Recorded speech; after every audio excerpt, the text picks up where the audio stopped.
It had been 3 years since the invasion of the Avalon continent by the demon lord Terexin began. 4 countries were destroyed, half the continent fell into his hands, but the gods would never abandon humanity. A demon appeared rushing to attack the armored girl. With just one hand, she could block its attack, then kill it instantly. This girl is Rudy, who carries the hero's blessing. To detoxify one must use coke leaves, and to enhance strength one must use dragon spirit mushrooms. This friend is diligently picking herbs on a mountain. This place is the Zoltan frontier, blocked to the east and north by the Meta mountain range, surrounded by many swamps. So developing this land is very arduous and challenging. This is precisely a poor abandoned land, a place that even criminals don't bother visiting.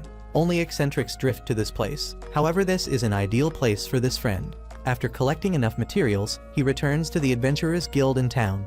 With all the materials Red earned, he received a total of 130 coins.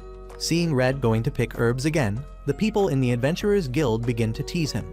Red doesn't care because he finds this to be a suitable job, so they shift their attention to his bronze sword, advising Red to throw away that old sword. At least an iron sword would be cool. Red immediately refutes. His dream is to open his own pharmacy, so he doesn't need to wield a sword at all. After that, Red leaves the guild. That's the dream, but Red hasn't yet saved enough money to open his own shop. At this moment, young Tantor runs up to check on Red. The boy boasts that Gons, a friend, told him he has talent as a carpenter, which makes Tanta very happy. But the boy still doesn't know what his blessing is, so he's a bit worried. But it doesn't matter. Tanta has already made up his mind. The boy declares that in the future he will become a very good carpenter, and then build a magnificent pharmacy for Red. After speaking, the boy continues running to deliver food to his father. All creatures in this world receive a blessing. This is a favor from the gods to guide them, to know what necessary things to do for this world.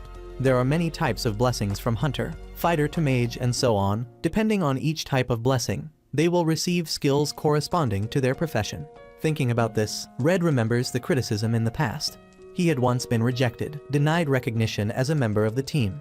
Red sneered and didn't think about it anymore. That night at home, even though he didn't want to, those terrible memories kept coming back to Red's mind. That day during the party, Red was called out by Ares to a corner. He threw Red a sword, set up a magical wall, and asked Red to attack him with that sword. With his provocative words, Red angrily rushed forward with all his strength to strike. But the magic wall didn't move at all.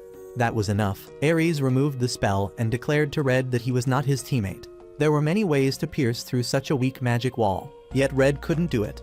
He needed a teammate who could keep up with the group, help when needed, not someone as weak as Red.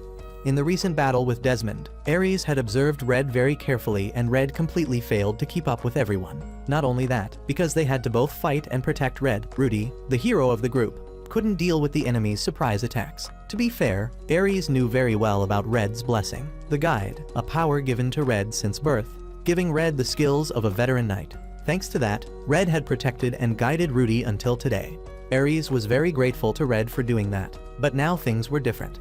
Rudy and the others had far surpassed Red's current level. To put it bluntly, they no longer needed Red to be there anymore.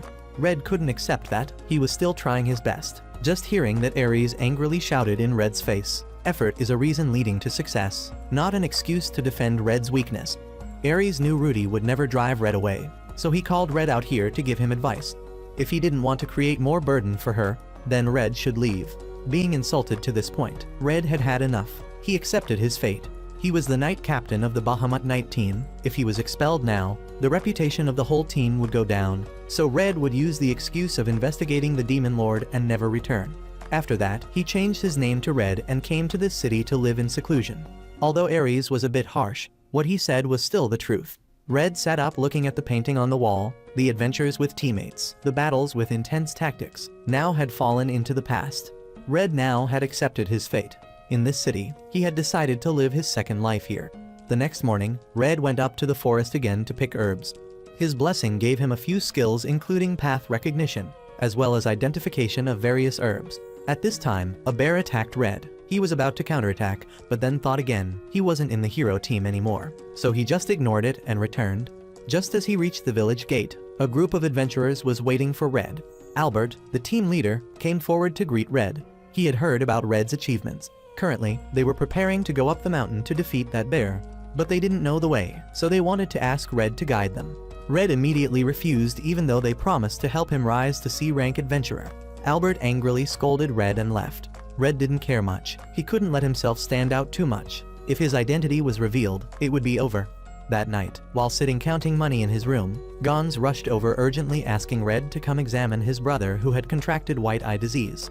Red also hurriedly went to check on young Tanta. All symptoms matched the doctor's predictions. This was white eye disease. Red could cure it, however currently he didn't have enough herbs here. If left like this until tomorrow, the chance of Tanta going blind would be very high. Gons now knelt down begging Red, knowing that going up the mountain now would be very dangerous, but he could only rely on Red. Red hesitated a bit, but his kindness couldn't ignore Tanta's suffering like that. Red accepted and immediately set off. He activated acceleration to enhance his speed, rushing very fast up the mountain. To avoid meeting Albert's group, Red chose a roundabout path. Suddenly he smelled something strange on the mountain. Red rushed very quickly to check. The mountain was burning fiercely. Red immediately guessed this was Albert's group's doing. But why this place? The necessary ingredient he was looking for only grew in this area. Red tried to search, but encountered the bear that Albert's group was hunting. He didn't want to fight, but now there was no choice. Red drew his sword, cut it once, then left. A while later, Albert's group also arrived. They discovered the bear lying dead there, and also discovered the unusual cut on its body. Meanwhile, Red had already brought the ingredients back to the doctor, thanks to which the boy was much better. Gons wanted to do something to thank Red, but he refused and left. Outside, Red walked while assessing his abilities. Earlier when picking herbs, he had to use his blessing to avoid the fire, but the duration was very short, not worth it at all. Ares was right, his ability was only up to that point. How could he save the world? At this moment, Gons had hurriedly run after calling Red. He couldn't let the savior of his brother leave empty-handed, wanting to do something to repay Red. So Red didn't stand on ceremony and stated his wish. 4 days later, the star of the Adventurers Guild, Rit, had returned after completing her mission. Seeing Sister Megari dressed nicely made Rit a bit curious. Megari also immediately shared that today there would be a party to celebrate the opening of a new pharmacy by an adventurer named Red. It sounded quite interesting, so Rit asked Megari more about him.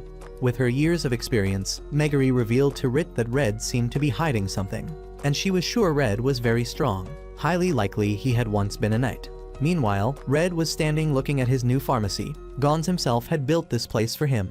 This was the payment Gons had paid for saving Tanta. Red had paid for the material costs while construction was free, thanks to which Red's savings were still sufficient. Many people came to congratulate Red on opening his pharmacy. Holding a glass of wine in his hand, Red began to thank everyone for coming to celebrate with him. Thanked them for helping him realize his dream. And Red also hoped they would support and come to visit him. So the slow life that Red wanted had become a reality. His second life had officially begun. After the grand opening, however, Red's business venture didn't seem to go very smoothly. That day it rained heavily. Red sat complaining in the pharmacy that no customers were coming to buy. At this rate the medicine he had prepared would expire. Just as he finished speaking, there was a knock at the door. The Lady Rit entered greeting Red, which surprised him quite a bit. Red knew this lady very well, partly because she was very famous among adventurers in the city. Moreover, she was the second princess of the powerful military nation Loggervia. They sat down to drink tea and chat with each other. Red was a bit curious how on earth Rit had given up her princess identity and run to this remote place to become an adventurer. On this issue, Rit could only scratch her head and complain. She had more and more supporters wanting her to become king. Rit didn't want to be king at all, so she ran away from home and drifted here. She herself didn't expect to meet him again in this place. In the past, they had been teammates. Seeing that Red still remembered her made Rit very happy, after which she asked Red in return. Red told Rit everything. This made Rit very angry. She didn't think Red hindered his teammates at all. He always managed everything so that his teammates could fight in the best way. If it weren't for Red, how could the hero team have come this far? Red still thought his decision was correct. He should leave before he really became a burden to his teammates. Moreover, without him, Rudy's group still operated very well. He heard they had even defeated Gandor, one of the 4 heavenly kings of the Demon King's army. After that, feeling that the tea he brewed had cooled, Red excused himself to go to the kitchen to brew another pot of tea for Rit. It had been a long time since they met. How could he serve her so casually? Standing in the kitchen, Red kept remembering his sister Rudy. He sighed. Now it would be difficult to see Rudy again. Rit happily took a sip of tea Red brewed. For her, Red's tea was even better than the tea she had drunk in the palace. Red laughed, not daring to accept this compliment. How could his ordinary cooking skills be compared to royal chefs? Rit didn't think so. Perhaps this tea was good because Red was the one who brewed it for her. As for how these two met, It must be recounted from several years ago, at a bar in the Loggervia Duchy. The hero team was there to investigate information about the orcs. At that time, a lascivious man harassed Rit at the bar. With her abilities, Rit immediately put a knife to his throat, scaring him so much he ran away. After that, she pointed at Rudy's face and declared that they didn't need the hero team at all. Their Loggervia Duchy still had enough power to crush the Demon King's army. Rit laughed loudly, then arrogantly left, to the cheers of the people at the bar. To them, Rit was the pride of the kingdom, the strongest adventurer who had never lost a battle. The more he recalled, the more Red felt Rit was completely different from when they first met. She tried to appear cold, but actually she was very affectionate. Plus Rit's nagging nature. Red also admitted he was a bit annoyed with that. Rit, hearing this, immediately denied. When was she ever nagging towards Red? Speaking with proof, Red recounted right away the first time they did a mission together. Because no one in Red's hero team knew how to gather information. Even though it was late at night, he still had to go up the mountain alone to work. He had met Rit there, knowing Red was looking for information. She had demanded Red beg her. If he did so, she would tell Red everything. Red agreed immediately. His self-esteem wasn't worth anything if it could save the Loggervia Duchy. Rit was very surprised by this, and she also kept her promise. According to what she had investigated, strange footprints had appeared in the north of the mountain. The north? Red had also been there to scout already. There was an old house used to collect wood.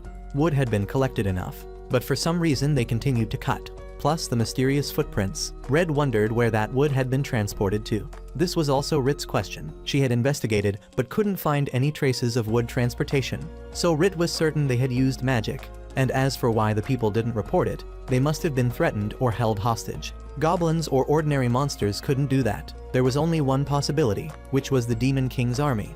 Reasoning to this point, the answer was clear. Red invited Rit to join his team. Rit immediately refused. She had to do it alone. Only that way could she make her father recognize her talent. Otherwise, her master would be forced by her father to hand over part of the army to the hero team. Red didn't force Rit to cooperate with him. He took out a bag of cookies to offer Rit. This was an attack through the gut. Just one bite and Rit had been addicted to the food he cooked until now. Although she liked it that much, Rit still didn't quite acknowledge Red's abilities. She only became honest after the battle with Shisaden. A few days later in the Loggervia Duchy, a tactical meeting was held in the castle, with the presence of the hero team.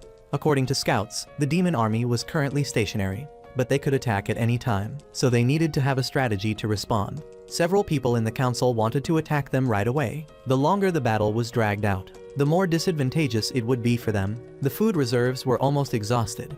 At this point, Rit spoke up to argue. If they were like that, then the demon side was the same. During a reconnaissance, she had found their food warehouse, deep in the mountain. So Rit came up with a plan. She would, with a few adventurers, infiltrate and burn their food warehouse. The council immediately refused. They couldn't let a country's princess risk like that. But Rit's master agreed. He would serve as bait to make it easier for Rit to infiltrate, and the hero group would stay behind to protect the castle. The plan began, and it didn't go as smoothly as Rit thought. When her master appeared with a group of orcs in the mountain, it turned out her master had been devoured by Shisaden long ago. He used the old man's appearance to infiltrate the duchy, leading the battle in a direction favorable to him. Rit burst into tears, wanting to rush up to avenge her master, but she didn't have the ability to do this. At the most dangerous moment, Red appeared to save her. The fact that this guy had the hero group, a main force, stay at the castle had made him suspicious, and his judgment had been correct. Red and Rit tried to hold off Shisaden until Rudy arrived. With Rudy's strength, she treated him like a practice target. With just 3 sword strikes, she finished him off to Rit's amazement.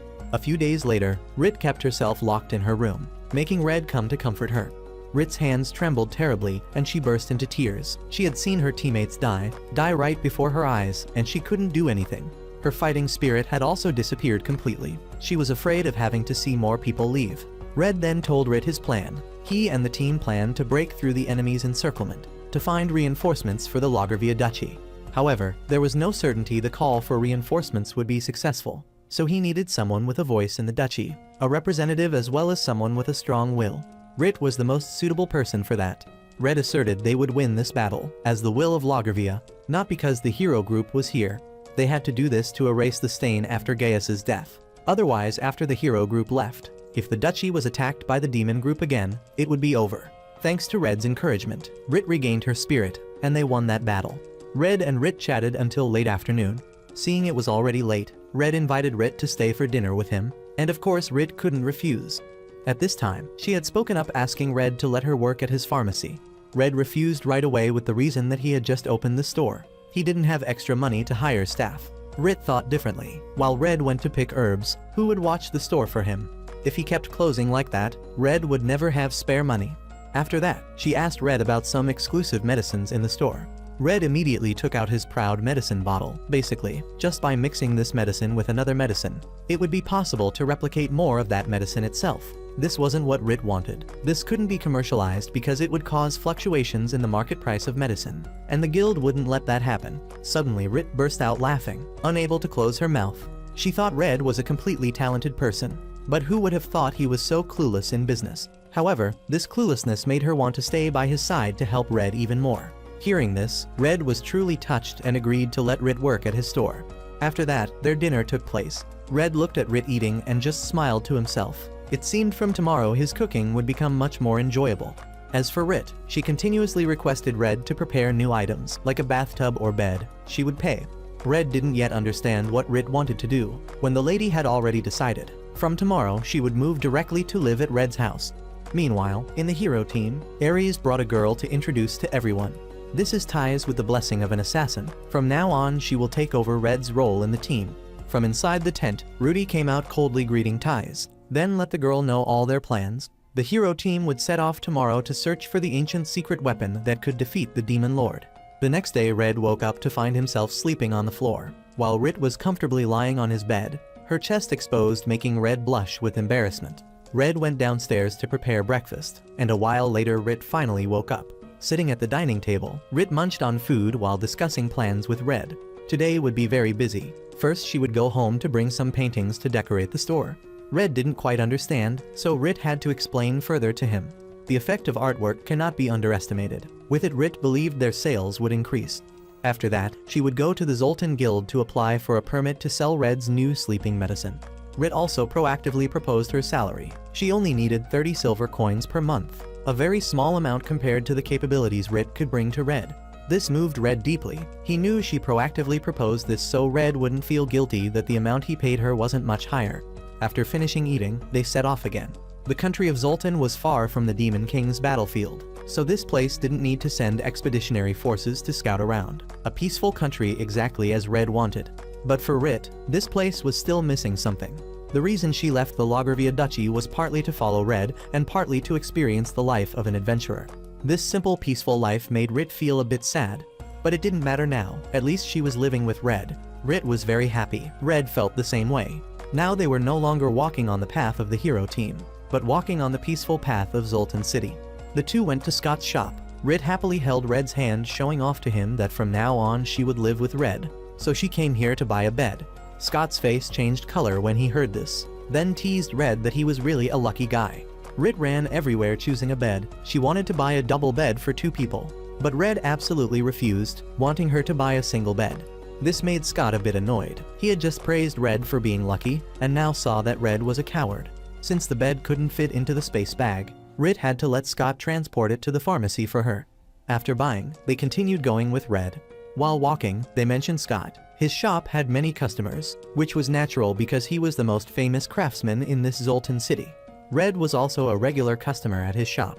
Once when he didn't have enough money to pay, he helped Scott hunt monsters, diving deeper into the god's blessing. Each person born already carries a distinct blessing. It will not be affected by where they live or where they are raised. For example, a strategist could grow up in a slum, or a bandit might carry the blessing of a general. Sometimes even in royalty, someone might receive the blessing of a bandit.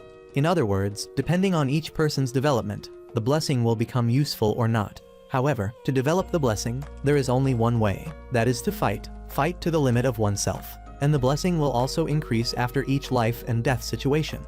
Red didn't want this at all. This world seemed to be pushing people towards unnecessary battles. While thinking, Red discovered little Tanta being bullied by a group of older children. Although knocked down several times, Tanta still bravely stood up to fight. Seeing Tanta being beaten to a pulp, Red couldn't just stand and watch. So he stepped forward to stop those kids. These kids didn't seem afraid of adults. Instead, they talked back to Red. The biggest one picked up a stone and threw it straight at Red's face. Of course, Red would block this attack. He was quite impressed with this kid. The throwing strength and technique far exceeded an ordinary child. So he turned to advise him. If he was that strong, He should go hunt monsters with adults. The boy didn't bother listening to Red's advice. He scolded Red, then ran away with his gang. Red bent down to help Tanta up and gently cleaned his wounds. Seeing Tanta's friend also injured on her leg, Red happily bandaged it for her. After that, Rit curiously asked the kids why they were fighting here. Tanta angrily told them that just earlier, while playing here, Ademi came and demanded they leave, so the confrontation happened. Aru knew very well about Ademi. He wasn't usually that hot-tempered, but lately Ademi had been bullying other children a lot. Red listened and immediately understood that Ademi might have accessed his blessing already. The owner of a blessing will change personality according to the blessing. For example, Tanta has the blessing of a craftsman, so he will like tools, while the blessing of magic will increase the desire to learn. As for Ademi's blessing, Red guessed it was the blessing of someone who likes to fight, using everything around as weapons. That was Ademi's fixed skill. The problem here was that Ademi displayed it extremely well, which made Red speculate that Ademi might be a fighting genius.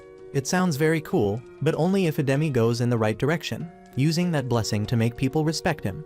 But if he goes astray, it will not be a good blessing at all. Aru listened and was very scared. She didn't want a blessing at all. Aru's blessing was Weapon Master, but Aru didn't like fighting at all. So Rit sat down to encourage the little girl. Red quickly did the same. Regardless of what each person's blessing is, it's already a mandatory part. However, as long as they master the blessing, it will help a lot. Thanks to the sincere advice from Red and Rit, little Aru was less afraid. The two kids said goodbye to Red and continued running off to play, while Red's group set off to apply for a permit to sell new medicine. But it didn't seem to go smoothly at all. They were rejected and kicked straight out of the room without being given a chance to explain. Rit didn't give up, so she sought out a higher-up to ask. Having Rit personally come to ask for a permit like this made him a bit uncomfortable, as it was currently a very sensitive time. Just last month, their town had made a mistake, which was to license the trade of a drug with components similar to narcotics. Currently, the manager Dan was having to show his face to apologize to the people, so he didn't want to receive Rit's group like that. However, since Rit had personally asked, the manager also made an exception to grant Rit a permit, so they had successfully obtained the right to trade the new medicine. That evening at Red's house, a new problem arose. Although they had permission to sell this sleeping medicine, they still needed time for people to recognize the effectiveness of the medicine.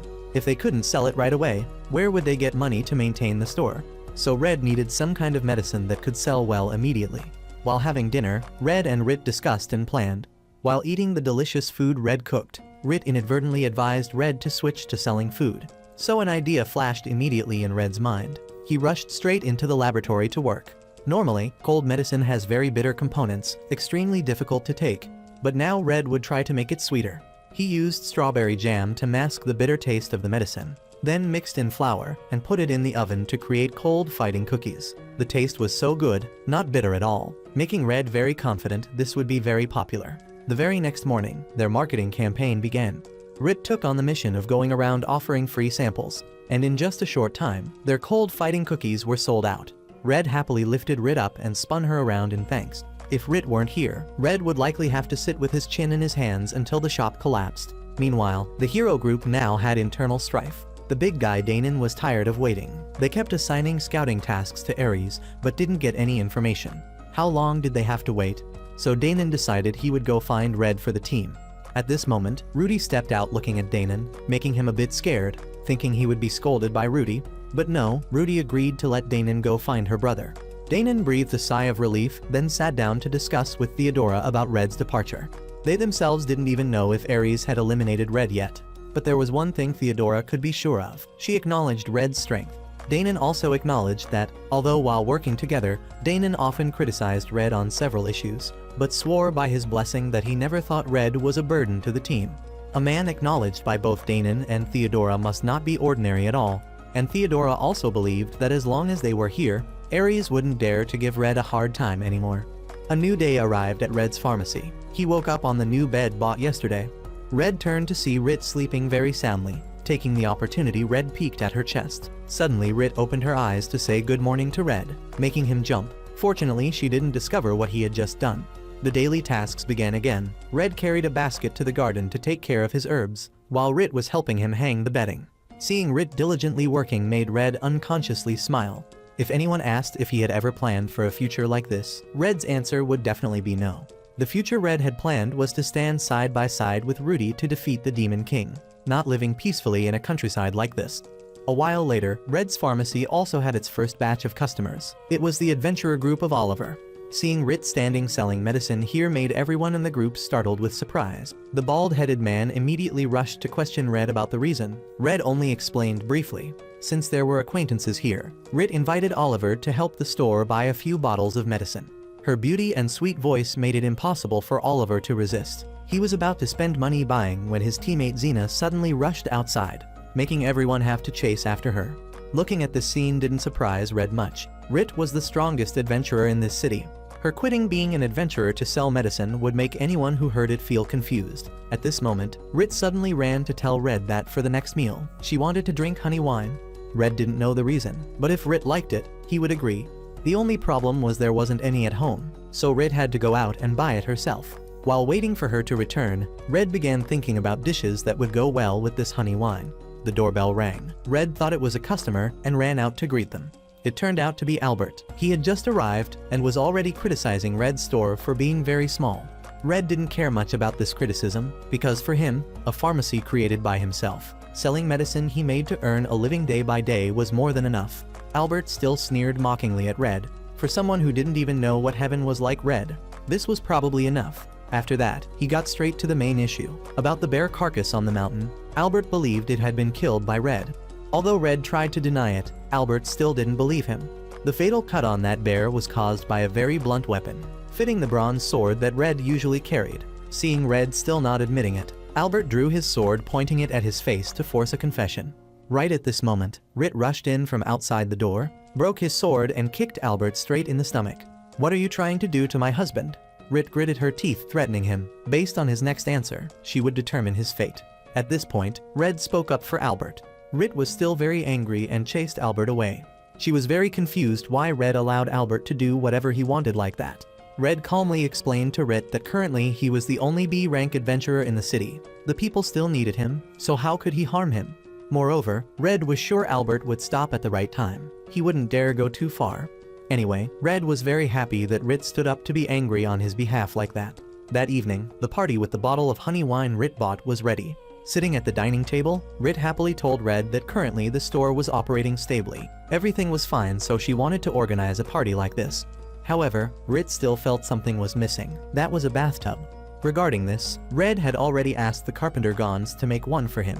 Coincidentally, recently Red knew of a very famous steam bath, so the two decided that tomorrow they would close the store to go there for an experience. Clearly Red just wanted to come here for the experience, but somehow he met Stowe and Gons and had to participate in an endurance contest. While sitting, Stowe and Gons continuously mentioned the fact that Red was living with Rit. The two kept pushing, advising Red to make a move on Rit quickly. Such a heaven-sent opportunity. If he didn't seize it, when it was gone, don't regret it. Red remained silent, then suddenly stood up. It seemed this temperature wasn't enough to make them shut up, so Red increased the temperature of the steam room to make them green and cooked, resulting in Gons being the first to faint. Gons was dragged outside, lying sprawled on the floor. Rit had also finished experiencing the bath and was standing chatting with everyone. Seeing that the owner's shop seemed to have few customers, Stowe spoke up to ask about his situation. This shop had just opened recently, so having few customers was to be expected. Moreover, it was directly competing with a public bath built by nobles. That place was much better than this one, so probably all the residents had gone there to experience it. Seeing that Zeph had given up before even fighting made everyone very worried, so they decided to help Zeph attract more customers. That evening at Red's pharmacy, Rit and Tanta sat planning here. They needed something that the noble's bathhouse didn't have to attract customers. Red brought tea from the kitchen for them. Seeing Tanta continuously praising the tea he brewed as very delicious, a bold idea popped up in Red's head. The very next day, he led Rit to Zeph's bathhouse. Just meeting them, Zeph already smelled a strange fragrance. Red didn't hide anything from him anymore. He presented a bag of aromatic herbs, then explained to him that he planned to use the method of smoke therapy to help him attract more customers. This method was still used by an elf tribe living deep in the mountains until today. It helps the experiencers enhance immunity, drive away diseases, and moreover, since it uses all kinds of herbs, its fragrance doesn't need to be charged for. Seeing is believing. Red demonstrated the effect for Zeph to see right away, making him extremely amazed at the effect of this herb bag. So Zeph decided to use this for business right away, and of course Red would be the supplier for him. After that, the three continued to experience the steam bath. Red was sitting comfortably enjoying the scenery when suddenly Now and Rit walked in, making him jump. It wasn't fair that only Red got to experience it, so they decided to come in here to steam with him. Red was very shy and wanted to go out, but was stopped by Rit, and now a girl has taken the initiative like this, and Red still doesn't know how to seize the opportunity. Now was a bit disappointed in Red, so Red had to sit back with them. But Red's awkward atmosphere made Now laugh uncontrollably, looking at Red like a teenager who had just hit puberty. Next, Now had words of praise for Rit, that Rit's eye for people was very accurate. Compared to other nobles, Red was worlds apart.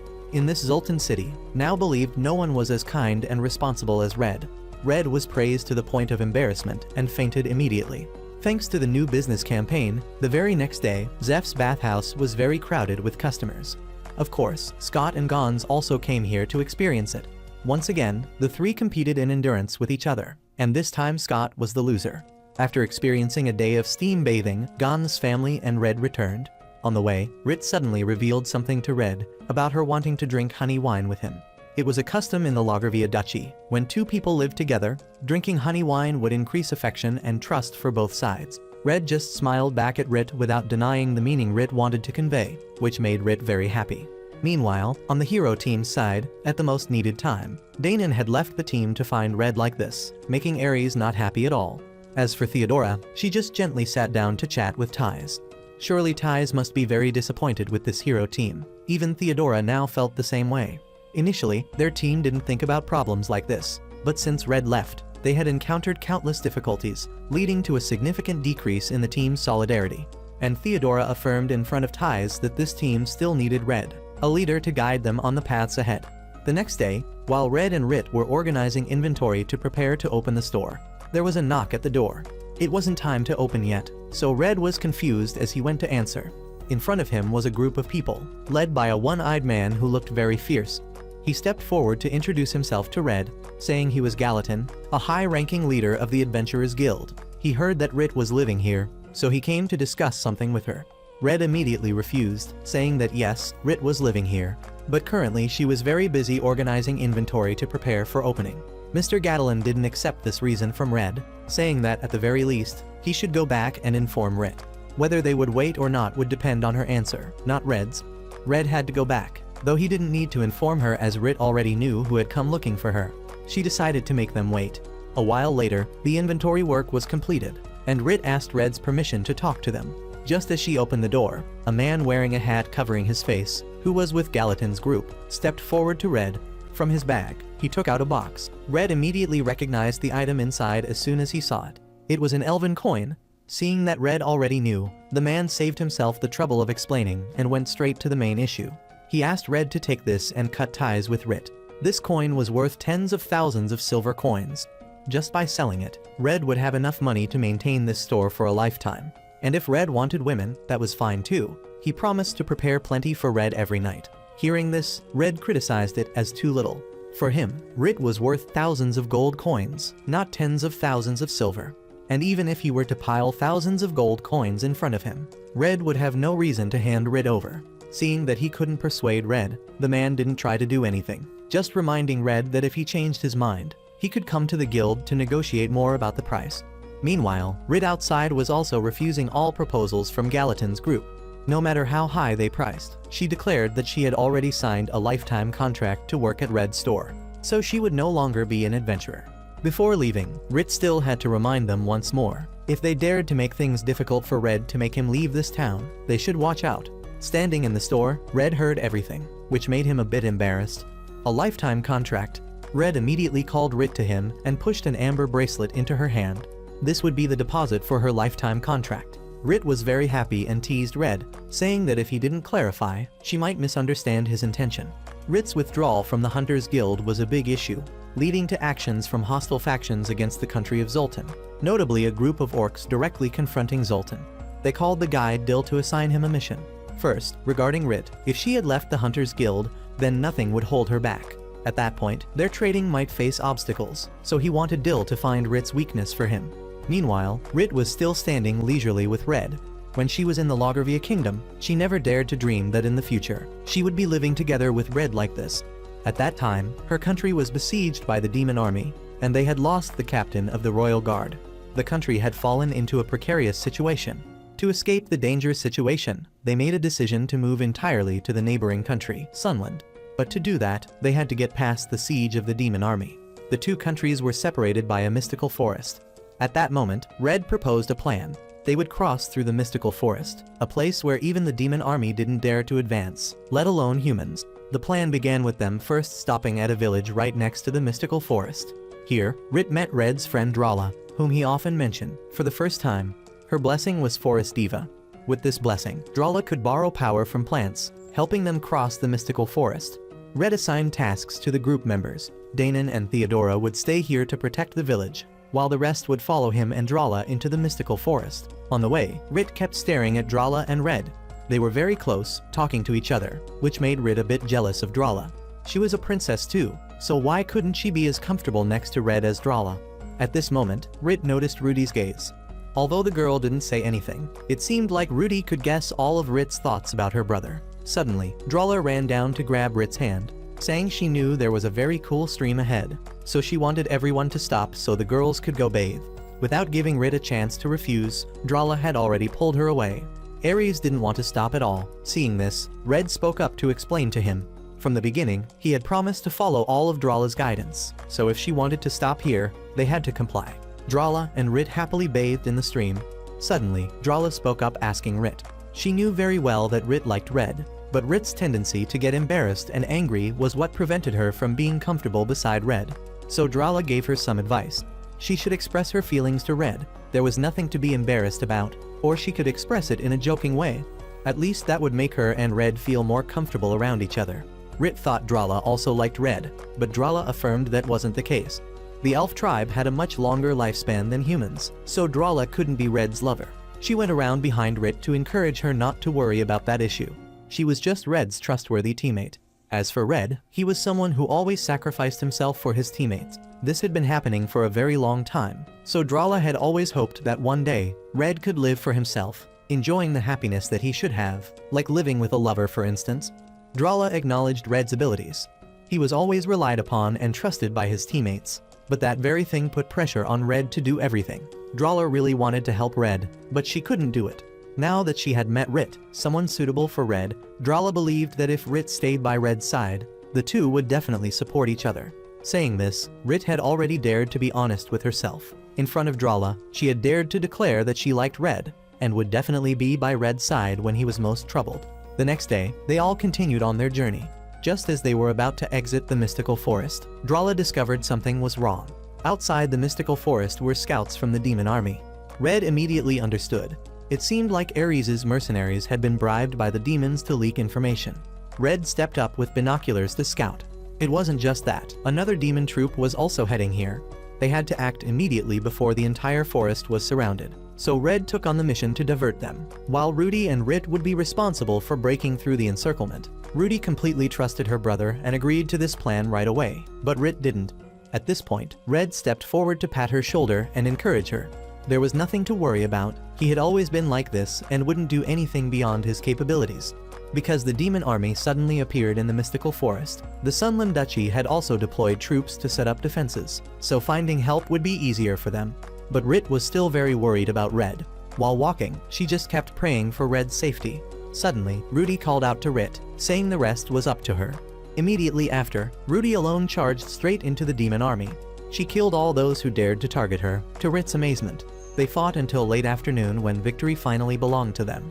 Red and Drala had also safely returned. Rit burst into tears and was about to run to Red, but Rudy had already claimed the spot first. After that battle, Rit didn't join the hero team, partly because she wanted to stay and revive her country, and partly because Rit felt it wasn't the time for her to enter the relationship between Red and his teammates. So from then on, Rit had adventured alone, and she never expected to meet Red again in this country. Reminiscing to this point, Rit was interrupted by Red because there was an order that needed to be delivered and Rit still hadn't gone. Rit took the package and happily left the store.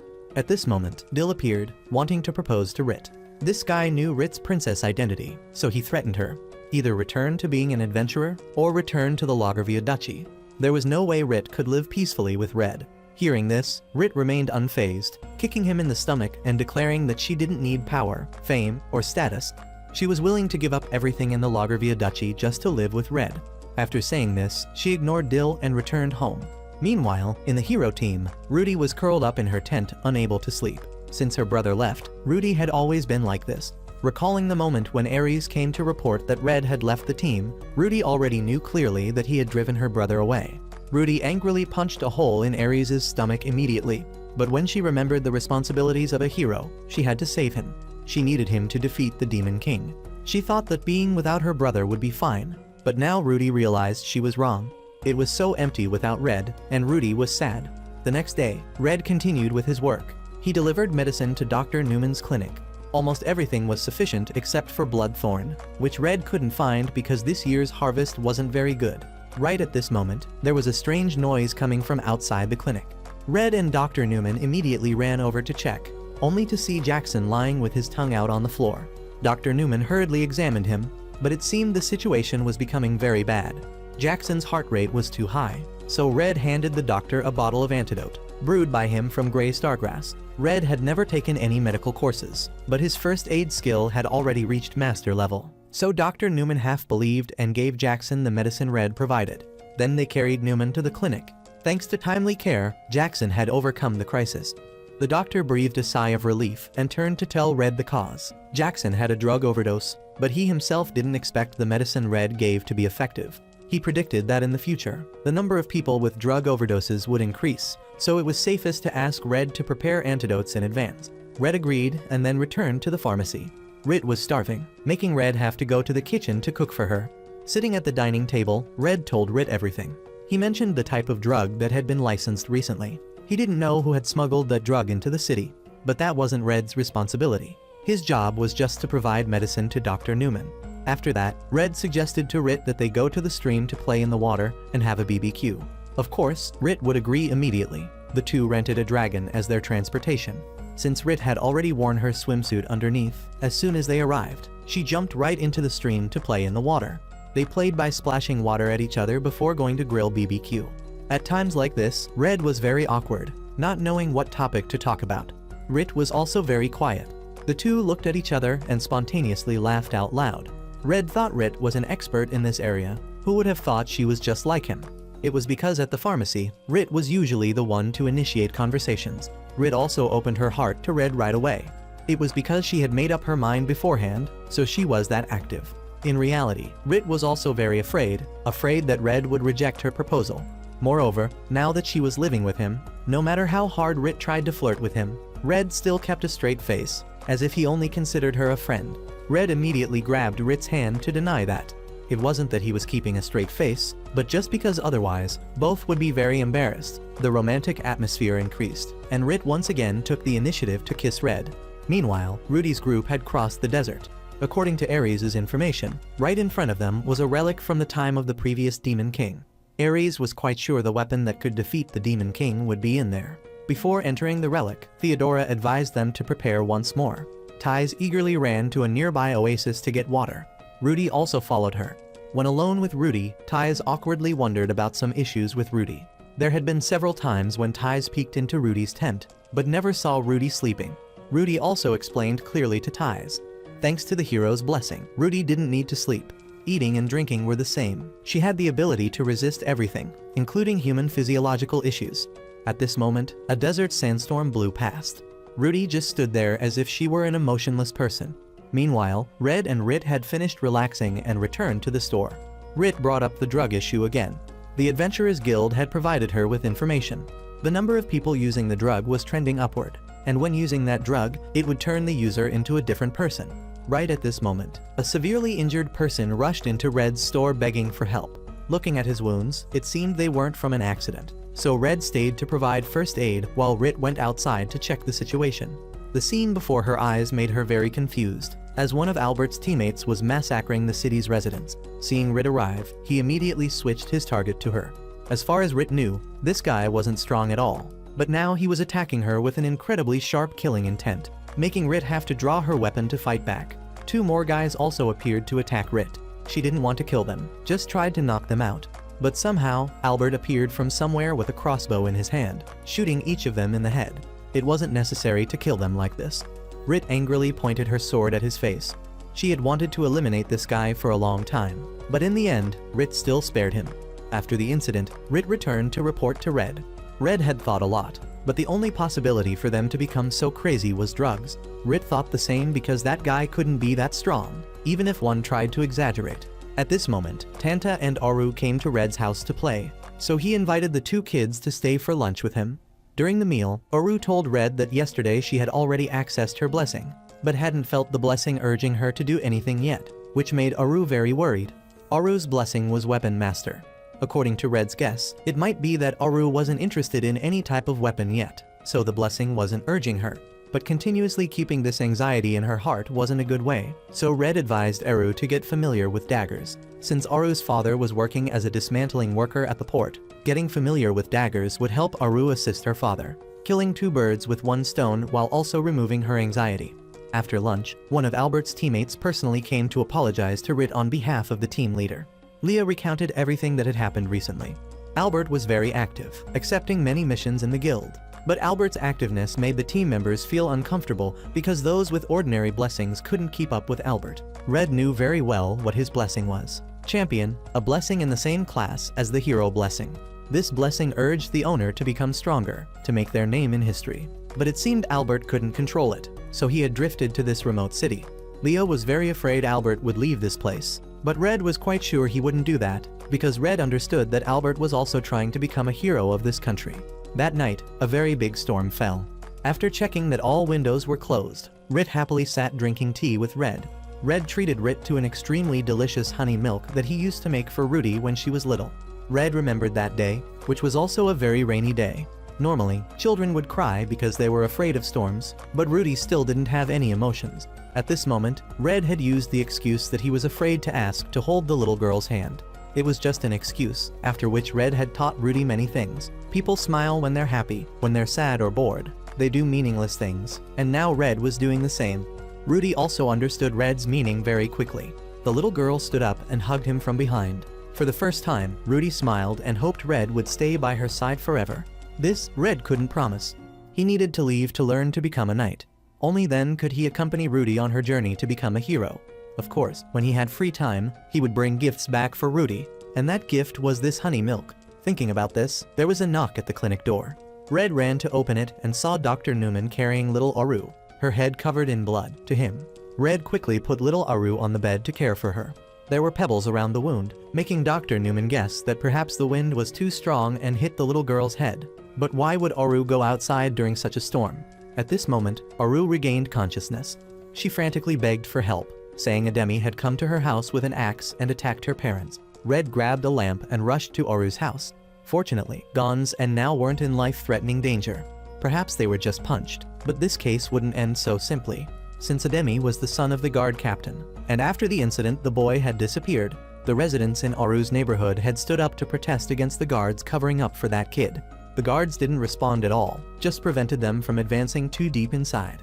This protest was led by Aru's parents, who were being treated at the Thieves' Guild. During this time, Red had taken responsibility for caring for Aru in their place. During a meal, Aru suddenly asked Rit to teach her swordsmanship. Rit agreed immediately and their training began. Thanks to the blessing of Sword Master, Aru very quickly mastered the weapon she was holding. This was also the first time Rit had taught someone else. She wasn't even sure if she had done well, because her master had taught that swordsmanship had its own philosophy, something distinct that blessing couldn't give them. Rit wondered if she could teach as well as her master. Red was sure she could because it was Rit after all. The two were flirting with each other when Gons and now hurriedly ran over asking for help. Tanta had been arrested by the guards. They had tried to ask for the reason but couldn't get anything. So Red and Rit had to go to the guild to ask for help. Just one paper so that Hero Rit could claim a favor. This was a very small price, so the merchant guild leader agreed immediately. Moreover, he didn't want the children in the city to suffer such injustice. After getting the certificate that gave them the right to participate in interrogation, Red and Rit immediately went to the guards. Without waiting for the guard to report, the guard Captain Moan had already stepped out to allow the two to enter. In front of Tanta's family and Red, the captain apologized on behalf of the guards. He was the one who ordered Tanta to be brought here. But he didn't know that Tanta's family wanted to see the boy. So this misunderstanding occurred. Since Tanta was still fine, they would not pursue this matter anymore. Next was the reason for bringing Tanta here. The guards suspected Ademi had been killed by the residents of that area. so they needed to find someone who understood clearly to ask for the truth. After that, Mon also questioned Aru in return, whether the little girl might have mistaken Ademi for someone else who committed the crime. This question made Aru very angry, and she stood up asserting that the one who attacked her family was definitely the kid Ademi. Assertion alone wasn't enough because that was only Aru's perspective. This case still had too many mysteries that Mon needed to explain. First was why Aru's parents were still okay after being attacked. Next was the weapon Ademi used. Combining all these clues, Mon suspected Aru's parents had fabricated the wounds to blame a child. Tanta also spoke up for Mon. The boy also believed Ademi wouldn't do such a thing. Of course, it wasn't that Tanta doubted Aru was lying, but just a few days ago, Ademi had come to him, apologizing for hitting Tanta, and promised that from now on he wouldn't do such things anymore. The case reached a deadlock, not knowing how to resolve it. Mon then requested to speak privately with Red, so Aru was taken home by Tanta's family. Red knew this question would put Mon in a difficult position, but he still needed to ask whether Ademi had used that drug yet. Mon angrily slammed on the table. That was his son, and he had taught him very carefully never to touch such things. Red understood, but there was no evidence to verify that. Moreover, he was quite sure Mon had noticed the similarities between Ademi's case and that Campbell guy. Seeing that Red seemed to understand everything, Mon didn't hide anything from him anymore. He had his men investigate and found out that the drug smuggled into their city wasn't just addictive. It also had the effect of revealing the blessing for the user. Meanwhile, Aru had returned to the store. Just after saying goodbye to Tanta's family, a one-eyed man entered, calling Aru by name, wanting to talk to the little girl. A while later, Red also returned. Rit had accepted a mission to help Mon investigate, so she probably wouldn't return for some time. So Red would replace Rit in training Aru to fight. He sparred with Aru until late at night. After the training, Aru knew Red's true strength. The little girl was curious why Red, being so strong, was only a D-rank adventurer. Red smiled and explained to the little girl that being strong didn't mean having to do great things. He preferred the peaceful life with Rit as it was now. At this moment, Aru told Red about the person who came to find her this afternoon. He had given her a precious sword, hoping she would become a hero in the future. Aru really liked this sword. She believed with it, she would become a great person like Sister Rit. But now thinking about it, she didn't know whether it was herself or her blessing that liked it. Red immediately gave the little girl advice. If Aru didn't know, then she should just ask the sword. Ask it whether it wanted to achieve military merits or wanted Aru to use it to protect others. Meanwhile, Rit had also caught a suspicious person in this case. Although already subdued by Rit, this guy still gave an evil smile, then exploded in front of her, startling Rit. This guy had attached a bomb to himself in preparation for the case he was caught. Right after, Rit was surrounded by his accomplices. Rit was fighting them when suddenly Danon appeared to help her. Danon had come to this city to find Red at Rudy's request, but after carefully investigating, Danon knew that Red already had a place to return to, so he didn't want to trouble Red anymore. Instead, there were some matters Danon needed to resolve here. He stepped forward to pull the hood off the heads of those who had just attacked Rit, revealing their horns, making Rit jump in surprise. These were mid-level demons. How on earth did they appear here? This wasn't simple, so Danon wanted Rit to help him. Since Danon didn't want to appear in front of Red, he and Rit would only exchange information with each other. Rit agreed and then returned to the pharmacy in an exhausted state. As soon as she saw Red, Rit immediately sat on his lap. Since Rit had just returned, Red also asked her to appraise the sword that Aru had just been given. Everything was normal except that on the sword hilt there was a tracking gem. Regardless of where the sword user was, the mage would know their location. This made Red a bit suspicious, not knowing why they wanted to know Aru's location. So the next morning, Red and Rit took Aru to forge a new sword. While waiting for Mr. Mogram to make it for them, Red heard a loud noise outside. He immediately ran out to ask Kaya and Keith what was happening. It seemed the Thieves Guild was trying to call on people to protest, to prevent the guards' investigation from proceeding smoothly. Initially, Kaya and Keith didn't pay much attention, but the idiot Oliver was also present in that protest group, so they had to do something to pull him out. At the same time, Rudy's group had broken into the relic of the previous Demon King. They were blocked by a giant bull-headed demon. Rudy assigned Ties the mission to find the weapon, then fought with this demon. Theodora also rushed up to support Rudy, while Ares, seeing the horrific appearance of the demon, was too scared to do anything, and had to let Rudy save him again. Rudy was a bit annoyed about that. When Red was still in the team, she never had to deal with things like this. Ares gritted his teeth in anger but couldn't do anything. After defeating the demon, Ties had also returned, but what she found wasn't a weapon, but a magic airship. The whole hero team boarded the ship to test it. When asked about where she wanted to go, Rudy sadly declined, saying she couldn't go anywhere as long as she still carried the hero's responsibility. That night, the double bed Red had ordered arrived. Today would be the biggest test of courage in his life. Red swallowed, took a deep breath, and then dared to get on the bed. Rit was very open, immediately snuggling into Red's arms, holding him tight. They had prepared to take the final step when suddenly there was a noise outside the door. It was Aru. It seemed the child was going to drink water, but afraid of disturbing them, she had tried to walk very quietly. Red smiled and turned to advise Rit that today, they probably wouldn't reach the final step. Rit agreed immediately, saying initially she just intended to fondle Red a bit. And then they both hugged each other and went to sleep without thinking about it anymore. The next day, a person wearing a cloak left Red's pharmacy. Just as he stepped down to the town, he was stopped by Dill's people. They relied on the tracking magic attached to the sword given to Aru to know exactly where the little girl was. However, this low-grade magic couldn't identify who was holding the sword. So Rit had easily lured them into the trap she had set up beforehand.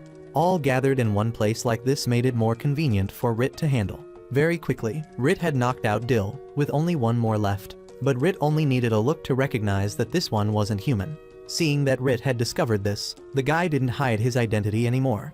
His body grew larger and turned into a demon. Meanwhile, at Red's store, the very person who had given the sword to the little girl had found Aru. He had planned from the beginning that if Rit got involved in this case, it would be very troublesome. So he had deliberately let Dill serve as bait to lead Rit elsewhere. Aru angrily drew her sword to resist, but facing her was someone from the Thieves' Guild. Aru had no chance. As for the reason he targeted Aru, the guy gave an encouraging smile, telling the little girl not to worry, because he just wanted to help Aru become a hero of this country.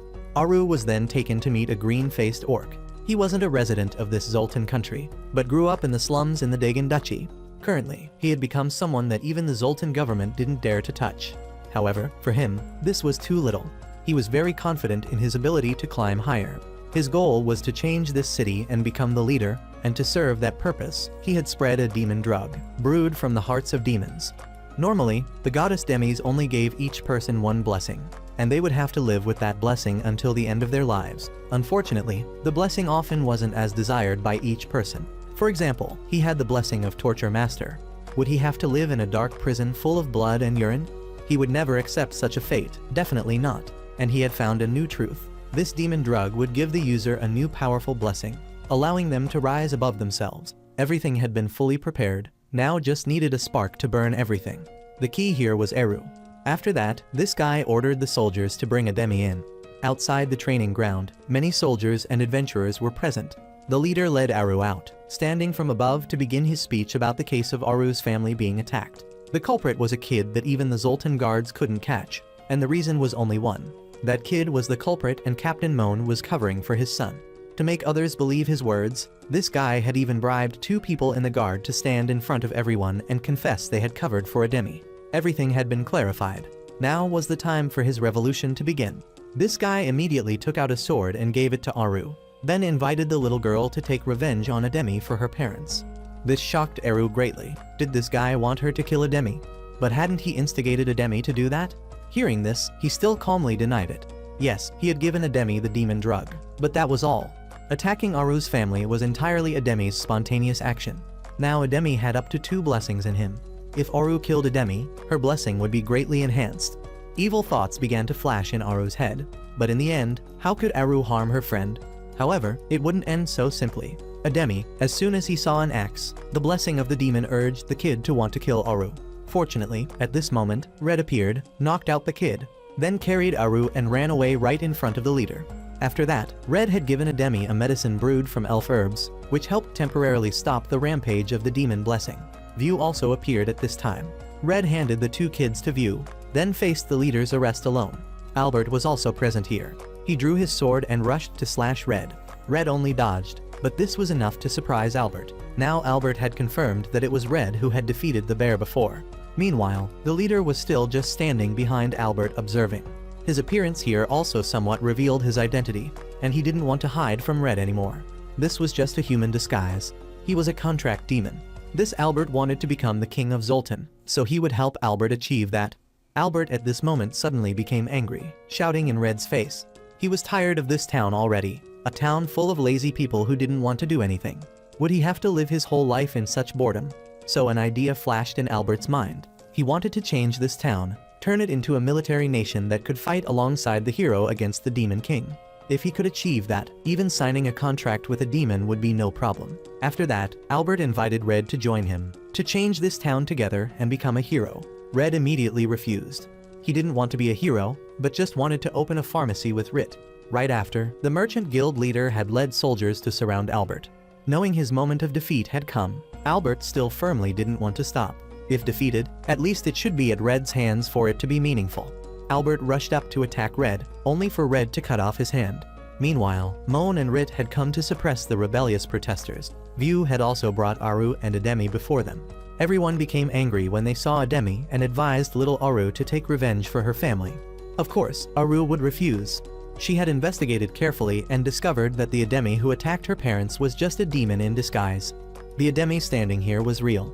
They were friends, and tomorrow they would play happily again. Therefore, Aru had no reason to hate Ademi anymore. Hearing this, the residents also put down their weapons and returned home. The protest ended. 5 days later at Red's pharmacy, he and Rit were lying leisurely in the bathtub. At this moment, Rit mentioned little Rudy, saying she thought Rudy must miss Red a lot. Red understood that, but even so, he couldn't return. There were still many people to help Rudy from now on.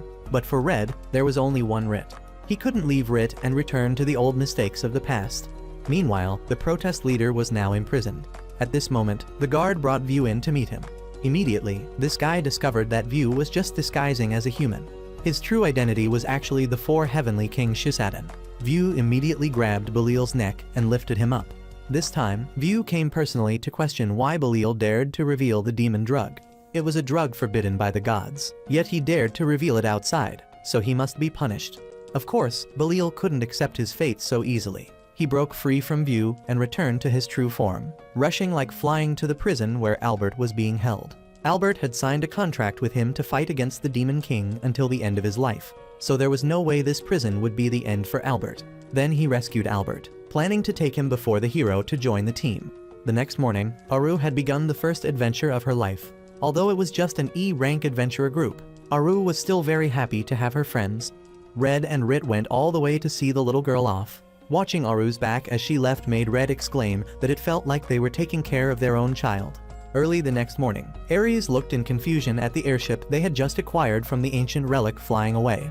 He thought it had been stolen, but Theodora didn't think so. She had gone to check on Rudy and Ties, and they weren't in the camp, so Theodora deduced that perhaps Rudy no longer needed their help. When Theodora returned to Rudy's tent to check again, she discovered Rudy's hero badge lying on the ground. This made Theodora very confused, wondering if Rudy had abandoned her hero identity. Meanwhile, in Zoltan City, View had been promoted to D-rank adventurer for defeating a swordfish shark. The whole Kaya group could only listen and envy. After Albert's disappearance, View was the only B-rank adventurer left in the city, which was fair since View had both strength and merit in preventing the rebellion, unlike their team leader who would run away at the first sight of a slightly terrifying monster. Ties had once been an assassin, but now she had become a pilot, responsible for taking Rudy to Zoltan City. Ties had some questions about this location.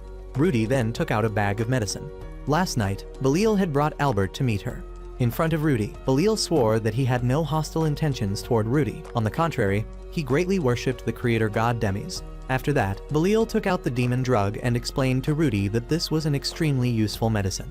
It helped those with non-combat blessings still gain the strength to fight monsters without any side effects. Rudy herself had the ability to be immune to all toxins, so she poured the entire bag of medicine into her mouth to check. This made Belial turn pale with fear, afraid that if the medicine had no effect, he would be killed. But fortunately, it was effective. And this time, Rudy wanted to come to Zoltan to find more supply of this medicine. With the hero identity, Rudy felt it was a bit awkward for others, so she had decided to temporarily abandon this identity, then reminded Ties that if she did anything improper, Ties must step in to stop her. Being personally asked by hero Rudy like this put an enormous pressure on Ties, and she didn't even know if she could help Rudy. Meanwhile, Red was sitting sighing in the pharmacy. It was winter, so no customers came to buy medicine. If it continued like this, Red didn't know how to maintain the store. Rit brought warm tea from the kitchen for Red. Seeing him troubled, Rit came up with an idea for Red. They needed something that people would buy in winter.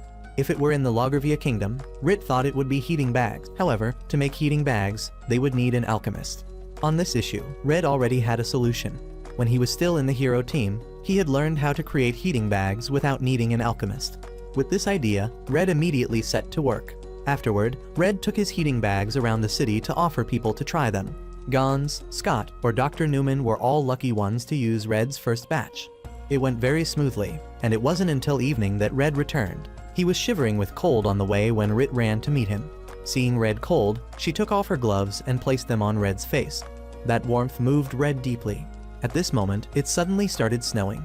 It was strange because Zoltan rarely had snow like this before. The two held hands walking on the romantic road, then sat down on a double bench under a street lamp, looking very affectionate. At this moment, Red very gallantly took off his coat and covered Rit with it. This way, neither of them would be cold. Then Rit whispered in Red's ear that she knew no one walked this road at night. Red immediately understood Rit's meaning, and they gave each other a passionate kiss. The next morning, Rudy's airship had docked on a mountain near Zoltan City. Ties replaced Rudy's distinctive armor with a new dress, which would make her less noticeable. After completing the check, the two entered the town. Just as they reached the bridge, an incident occurred. A guard named Otto stopped everyone who wanted to cross the bridge to collect a fee from them. Ties wanted to find another way to go, but Rudy didn't. She stepped forward and punched Otto away. Ties could only look in bewilderment. This was too conspicuous, not at all like Rudy's original wish.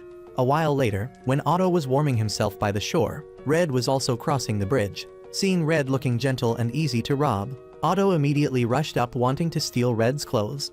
The armor he was wearing earlier had been washed away by the river, leaving only his small pants.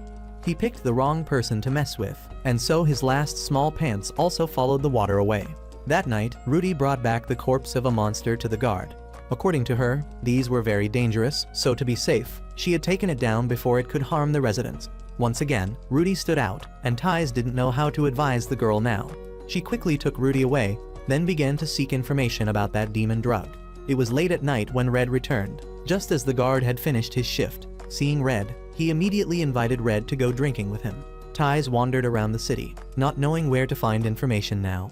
At that moment, she saw a restaurant and immediately went in to sit. She chose none other than the place where Red and the guard were drinking.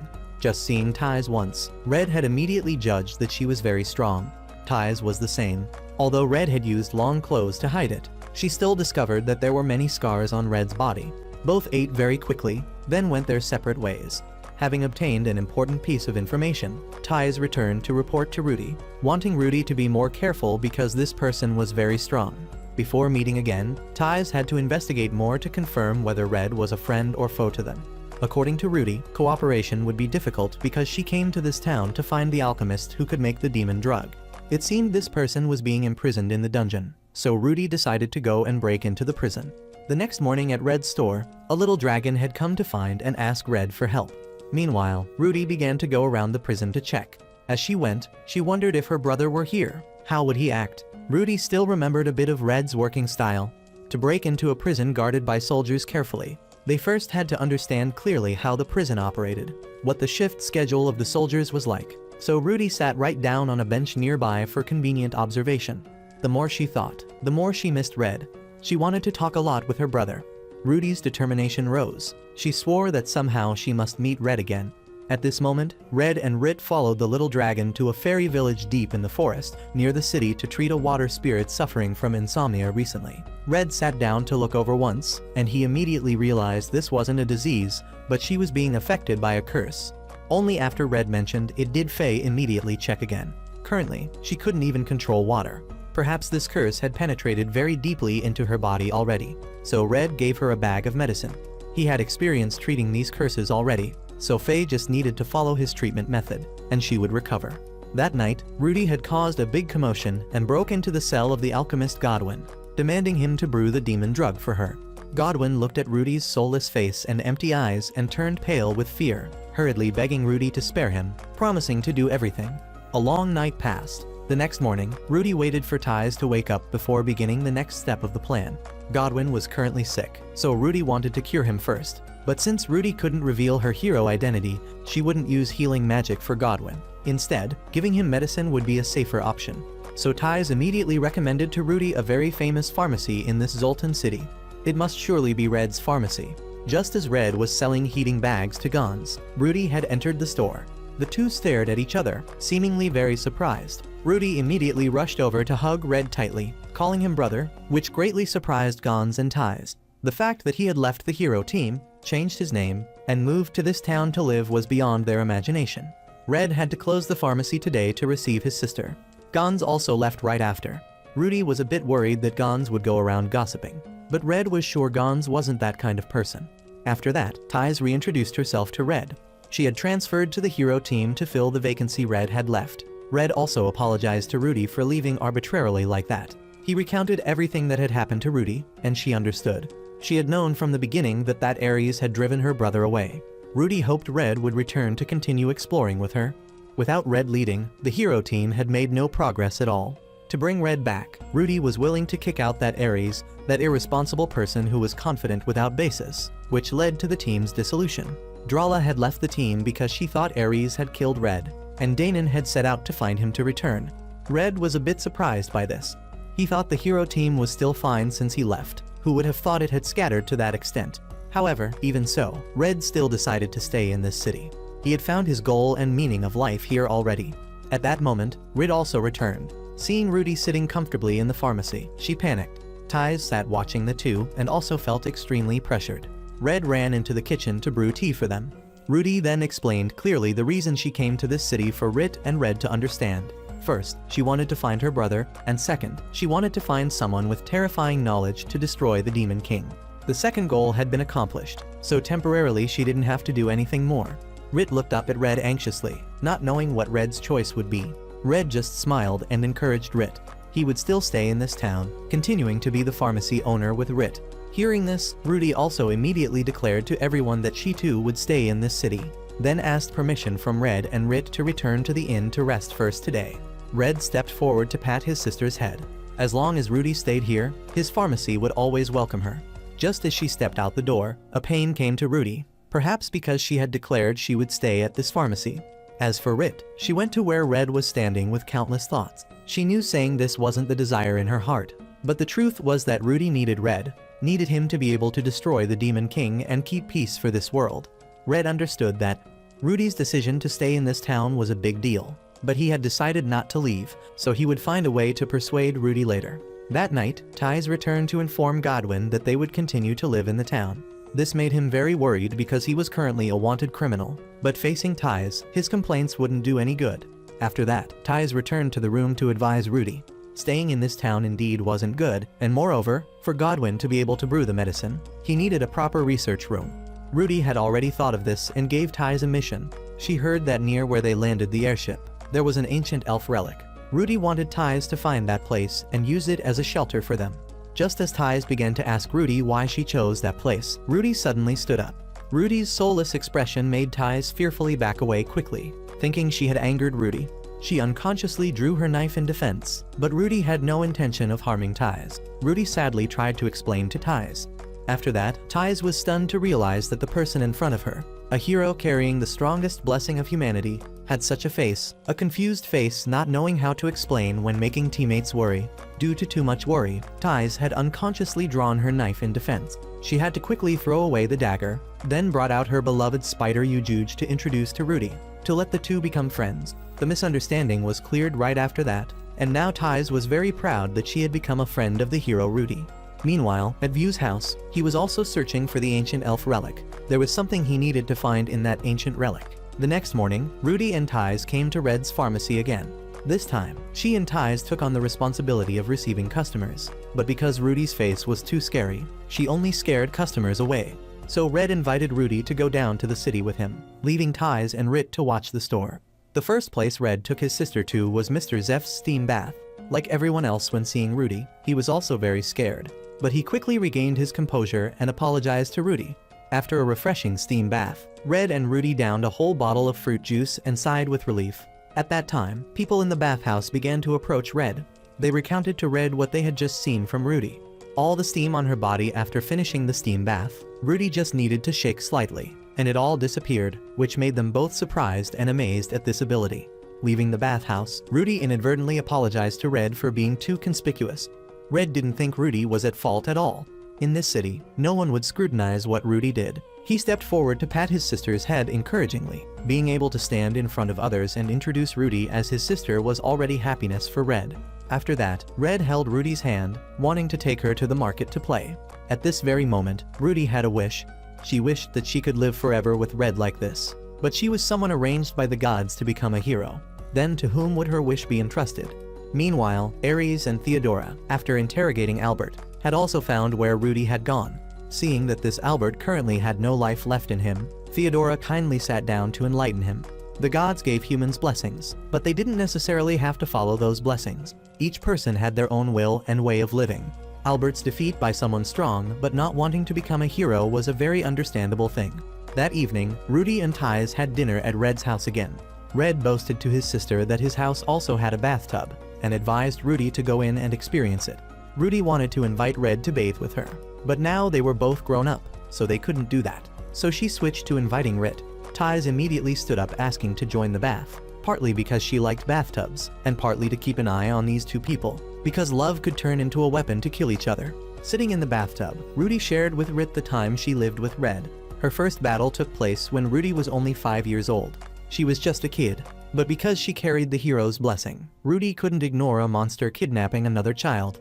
Rudy had gone alone to the monster's lair to fight and save that child, although Rudy knew she had no chance of winning. At this moment, when she had been beaten to a pulp by the monster, Rudy was tired of this life already.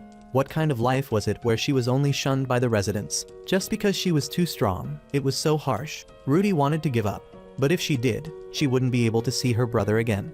At the moment when Rudy needed her brother most, Red always appeared to protect her. For Rudy sitting in this bathtub, she had to share honestly that she didn't feel comfortable at all. Thanks to the hero's blessing, Rudy would never feel temperature changes. Rudy suddenly burst into tears. She envied Rit because Rit could freely express her emotions, unlike Rudy who didn't feel any joy or sadness at all. Seeing Rudy cry like that made Rit and Ties deeply moved.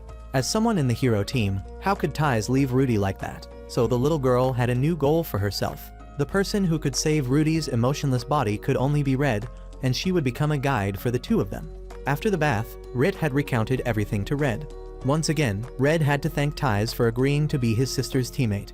This was the duty of someone helping the hero, so Ties promised to try her best to help Red in whatever way she could, and Red had also begun to recognize the changes in his sister. Perhaps in the coming time, he would try to make it up to her.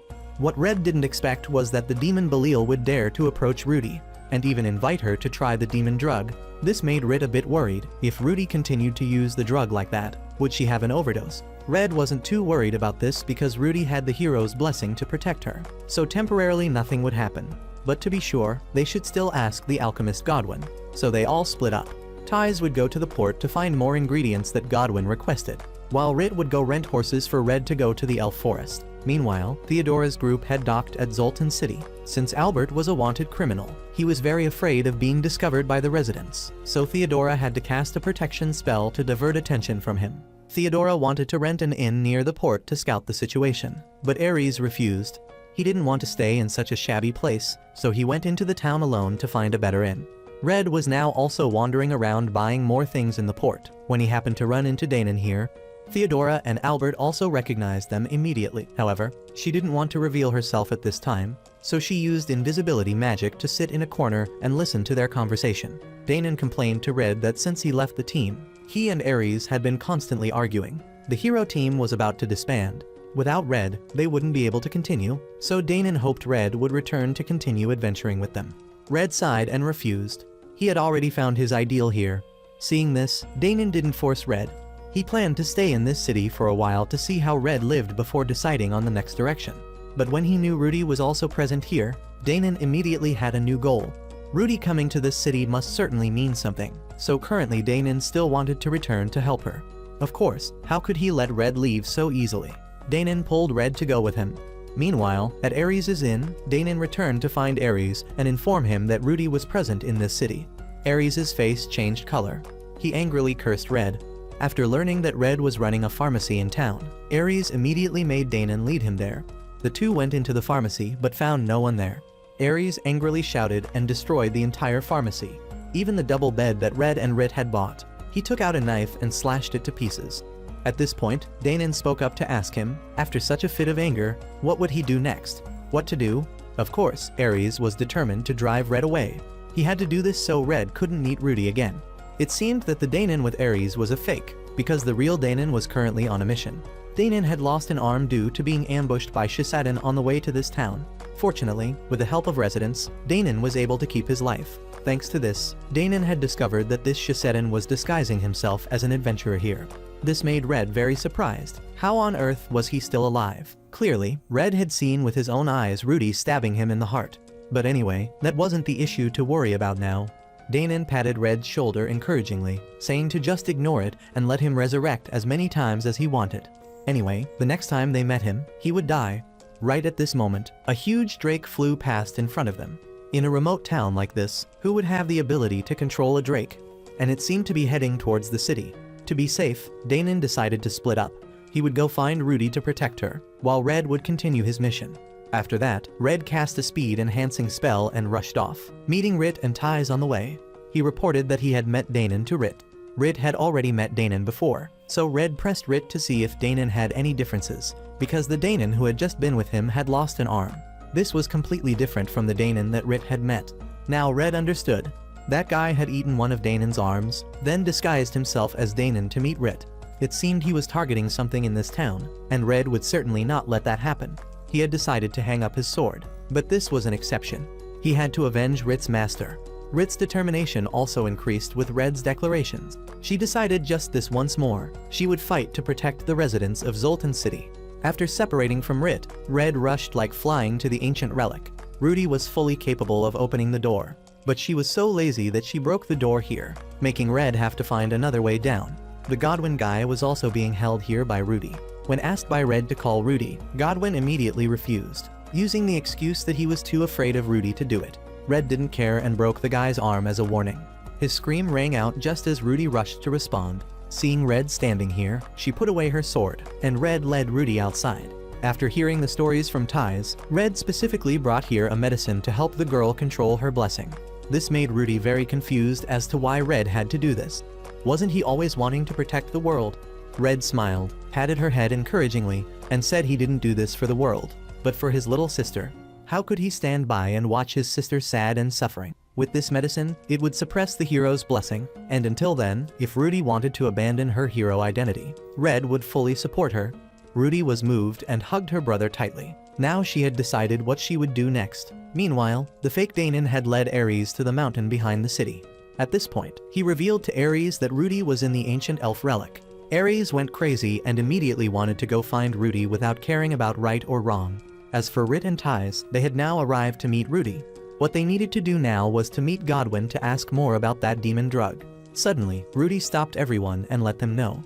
Since the demon drug was brewed from demon hearts, it was like a curse, so it wouldn't have any effect on her body. Her becoming like this was spontaneous. A new blessing was developing inside Rudy's body. Red was extremely worried and quickly went to find Godwin to ask for more information. Godwin was certain this wouldn't affect Rudy at all. The demon's blessing only worked if Rudy's body absorbed that medicine.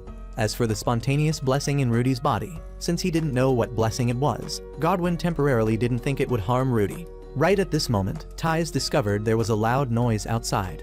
A herd of monsters was approaching this place. Rudy didn't hesitate to cast spells to destroy them, then rushed off to find the mastermind. Red hurriedly let Rit escort Godwin, then ran after to support his sister.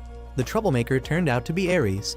Seeing Rudy, he stepped forward to call her to leave with him, to continue the journey to destroy the Demon King with him. Red had tried to advise him, but this guy wouldn't listen. Instead, he shot magic to attack Red. Rudy immediately drew her sword and stabbed him in the stomach. This was her answer. She had decided to abandon her hero identity. From now on, she would live as a human, and if Ares dared to harm her brother one more time, it wouldn't just be a simple stab. Rudy then ran to heal Red, while Ares stood in shock, holding his wound. A great sage like him had to bleed in this place. How could he die in this hole? At that moment, View appeared to heal Ares. Just one look and Ares immediately recognized this guy was a demon in disguise. Since Ares had discovered him, View no longer needed to pretend and went straight to the point. He knew there was a relic in this ruin left by the first hero, and invited Ares to team up with him. Just finding that relic and giving it to Rudy, he believed Rudy would let Ares join her team again. So Ares accepted the proposal to temporarily cooperate with View. As they walked, he recalled the first day he met Rudy. His entire gloomy world was dispelled by her beauty and demeanor. That was also the first time Ares liked his blessing so much. Since then, Ares had found his goal, to become Rudy's companion. Ares believed he was born to do this. At this moment, View spoke up to remind Ares that the hero's weapon was right in front of them. Meanwhile, Red and Rudy had returned to inform Rit about Ares' presence. Now everything was clear. With Ares' strength, he could fully summon the Drake and the Eye monsters just now. Thais interrupted them, saying she had just discovered that Ares was heading down to the bottom floor, going with someone else who had used magic to erase his presence. But Thais was an assassin, so it wasn't easy to deceive her. This startled Red. He immediately guessed that the one going with Ares was very likely Shisaden. If this was true, they needed to go stop Ares right away. Even if they hated this guy, they couldn't let him be deceived by Shisaden. Everyone left together without bothering to explain to old Godwin. He didn't want to go but was afraid to stay, so in the end, he had to follow Red's group. As for Theodora's group, she and Danon had now arrived at the gate of the ancient elf relic. Before proceeding further, Theodora had to remind Danon that from now on, each of their actions would be spontaneous, and she hoped Danon would act according to his wishes, and of course, she would do the same. Danon smiled in agreement, then broke down the cave door and rushed in. View and Ares had just reached the bottom floor of the relic when Danon caught up. Standing in front of them, Danon demanded Ares not to interfere. View was his prey. After that, he threw a sword straight at his face. View could easily deflect this attack. He frowned, assessing once. He had defeated Danon before, so why should he be humble now? He drew his sword and rushed to attack Danon. Although he had lost an arm, Danon could still control the game. He punched View in the face, followed by numerous precise punches that made him very surprised. Danon then sneered, mocking him. Losing an arm was indeed very uncomfortable, but he still had to thank this guy because thanks to him doing so, Danon realized he had let this left arm rest too long. Enough small talk. Danon continued to pound View, beating him severely until he couldn't counterattack. This guy stiffened up to defend and tried to call for Ares' help. Ares stood staring in shock, then panicked. How could he attack a teammate? But currently, he was cooperating with this guy. Without View, he couldn't find the weapon of the previous hero, so Ares shot magic straight at Danon. This unexpected spell made Danon unable to react in time, and View seized this opportunity to stab his sword into Danon's stomach area, then cast an explosion spell. Taking such damage, Danon could still stand firm. This made View acknowledge Danon as a skilled warrior, but that was it.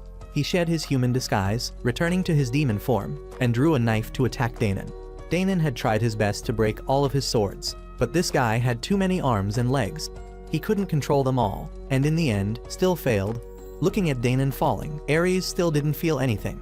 It was because he had betrayed teammates like this before.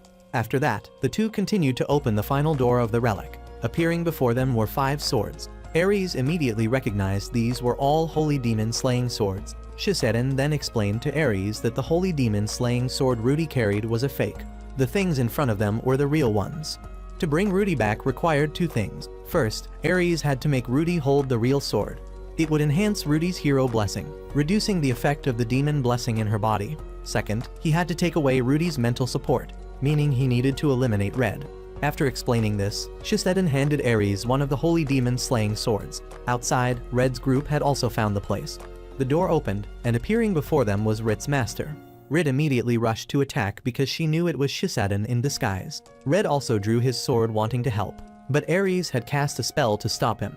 Rudy cast a shield spell to protect Red and Rit, then advised Ares. If he stopped now, she would forgive him, but having gone this far, there was no way Ares would give up. He and Rudy dueled with magic, which scared Godwin so much he tried to run away, but was stopped by Ares' Drake. He had to rely on Thais' help to save his life. Despite such advice, he still wouldn't listen, so Rudy had no choice. She drew her sword and unleashed an extremely strong whirlwind, making Ares and Shisaden have to arch their backs to resist. At this moment, Thais noticed something from below. The ground cracked open and a huge drake rushed toward them. Theodora also jumped down from its back to restrain Rit and attack Rudy. This made Rudy very confused as to why Theodora was attacking her. Theodora was very decisive, fighting while explaining to Rudy. She did this because the world needed a hero. If Rudy abandoned her identity now, who would save others? Both Rit and Rudy had fallen into difficult situations, making Red not know who to save first. Rit angrily shouted at Theodora that she didn't want her life to depend on others. Theodora didn't care much because the fact was that Rit and her country had been saved by hero Rudy. Rit immediately denied this. Her country was saved by a team, a collection of outstanding people who encouraged spirits, not by Rudy alone. Even if she was strong, Rudy alone couldn't do anything against a powerful demon army. Theodora's belief was somewhat shaken when hearing these eloquent declarations from Rit. But in the end, Theodora still wanted to bring Rudy back to being a hero. Red had now rushed over to cut off the dragon's head to rescue Rit. Ares was just waiting for this and launched a sneak attack spell on them. The two were pushed straight down into a deep pit. Rudy rushed to save them, but was blocked by Theodora, resulting in Rudy cutting down her teammate. Shisadan at this point also jumped in to join the fun. Ares now laughed like a madman. He had won. In the end, he was the victor. He was the one who had killed Red. Now Rudy would return to his side. Thais was about to attack him, but he seemed to have detected it and struck her first. Thais was severely injured, but still struggled to stand up and scold him as a perverted bastard for treating teammates like that. Rudy was just an ordinary girl. What reason did she have to live according to his wishes? Even Godwin, a genuine villain, was extremely irritated by Ares' actions. He angrily shouted, throwing stones at him and cursing, even though he knew he would be beaten. Red and Rit were now falling from above. Below, Danon was waiting. Currently, Danon also had countless hesitant thoughts, not knowing whether to let Rudy live her own life or pull Rudy back to continue being a hero. But one thing was certain, Danon would not let his friends die. With all his final strength, Danon created an extremely strong whirlwind, pushing Red and Rit back up. Just seeing Ares, Red had drawn his sword and rushed to him. Thanks to Rit buffing him with extra strength, Red was able to overcome his spell, then immediately cut off both arms of that bastard. Beneath the ruins of the relic, Rudy lay motionless, still wondering why she had to endure such a life. Shisadan stepped to Rudy's place. The two rushed into battle, resulting in Rudy, with her broken sword, being unable to withstand the genuine holy demon-slaying sword. Rudy was kicked by Shisadan straight into the wall, but the little girl didn't feel pain, only a surge of emotion rising in her chest. This was the first time Rudy felt so angry. Her power surge manifested, scaring Shisadan pale. He held 4 holy demon-slaying swords, but still couldn't block one punch from Rudy. Rudy immediately picked up the sword he dropped, then continuously slashed him. But she didn't know he deliberately dropped that sword, luring Rudy to touch it. Now that she had, even if he died, he would be content. Above, Red had finished providing first aid to Theodora. Even though she had just been their enemy, Red didn't want Rudy to go through the feeling of killing a teammate at all. Rudy jumped up. Seeing the little girl, Red immediately ran over to check on her. Thais instantly detected something wrong with Rudy. The little girl immediately jumped out to block a slash for Red, then coughed blood and fainted, leaving Red unable to understand the current situation. Godwin immediately recognized that Rudy was being urged by her blessing to slaughter everyone. Red quickly left Rit to take care of Thais, while he drew his sword to confront Rudy. Just blocking one slash from the little girl, Red's sword had already chipped a large piece. Feeling this wasn't good, Red temporarily discarded that sword, then drew his bronze sword. This made Godwin extremely confused. With that lousy sword of Red's, how could he stop Rudy? Red didn't care. He observed and focused right at the moment Rudy attacked him. Red used that sword to deflect Rudy's attack, then struck her hand to make Rudy drop the holy sword. Immediately, Rudy returned to normal. The little girl fearfully burst into tears and ran to hug Red tightly. At this moment, Danon and Albert had also arrived. Rit had tried to treat Thais' wounds, but her power wasn't enough. Seeing this, Rudy stepped forward wanting to use her power to save Thais. But at this moment, Rudy's power couldn't be used. She helplessly knelt down. This blessing had always urged her to fight. She had always followed it. But why? Why at the moment she needed it most? It didn't respond to her? Rudy sadly collapsed, not wanting to lose this friend. Theodora, supported by Albert, came to treat Thais. Thanks to this, Thais temporarily maintained her life. After healing Thais, Theodora sat down to accept her punishment for daring to betray Rudy. Since Red left the team, Theodora had wondered why Rudy didn't go find him. Now she understood. Rudy didn't need teammates at all. Alone, she didn't eat, rest, but just continued on her lonely path. That was what Rudy was doing, and Theodora, even at this moment, still believed she had acted correctly so that Rudy could continue her journey to save the world. Albert now spoke up to beg Rudy to forgive Theodora. He knew that Theodora's actions were extremely blameworthy, but everything she did was just for this world. Thais weakly woke up calling everyone. Because Theodora had treated Thais, Rudy would not pursue this matter anymore. But regarding the issue Theodora had mentioned, she was still determined not to be a hero anymore, because from the beginning, she never wanted to do this. Rudy felt the person more suitable to be a hero was Theodora. Red laughed and let everyone know that a true hero is never alone. Not fighting the Demon King alone. nor using the will of just one person to save the world, but someone who will convey that will and aspiration to others, so they have the courage to rise up and fight together. That is a true hero, and Red also thought Theodora was more suited to be a hero than Rudy. Everything had ended, and a new day began at Red's pharmacy. Rudy and Ties happily ran to him for breakfast. Having removed the hero armor and put on a commoner's dress, Rudy happily played with the snow. It had been a long time since she had felt cold like this. After that, they all had breakfast together happily. Rudy now had a new blessing called Truth. This blessing had suppressed Rudy's hero blessing, thanks to which the little girl had regained feelings for this world. Rudy now had a goal of her own. She wanted to buy a farm to grow herbs and live the rest of her life near Red. That afternoon was the funeral ceremony for the lost teammate Ares. If what the legend said was true, then after a person dies, their blessing also returns to goddess Demis. Red also hoped this was true so Ares wouldn't be controlled by that blessing anymore. At the end of the ceremony, before leaving, Danon still had one thing to remind everyone, that the Shisudim guy was strange as he was a subordinate of the Demon King but could use the Holy Sword. Red had also felt suspicious about this before. This guy had enough hands to hold all the holy swords there. This made Red speculate that he might be the first-generation hero, someone not of the human race but who became a hero. But anyway, there was no need to worry anymore because currently, they no longer had the mission to save the world. That evening, after seeing Gons off, Red and Rit finally had time alone together. Rit was very sad because their bed had been completely destroyed by Ares. That bed was very important to Rit. Sleeping on it, she could be assured that Red was always by her side. She was very afraid that one day Red would leave without saying a word, because Red's blessing was that of a guide. Immediately, Red hugged Rit tightly, asserting that would never happen. This was already the end point of his journey. His blessing was that of a guide. He had fulfilled its responsibility and left when the person he guided had become mature enough. Now he would live the rest of his life with Rit. And so they had their first night together. Lying in bed after the battle, Red proposed to Rit about what he had said earlier. It wasn't exactly the end of the journey, but rather Red would begin a new journey in this Zoltan city. A simple, slow journey, living with Rit and taking care of the pharmacy. Then their family would welcome new members, new laughter. Such a life was what Red had always wished for.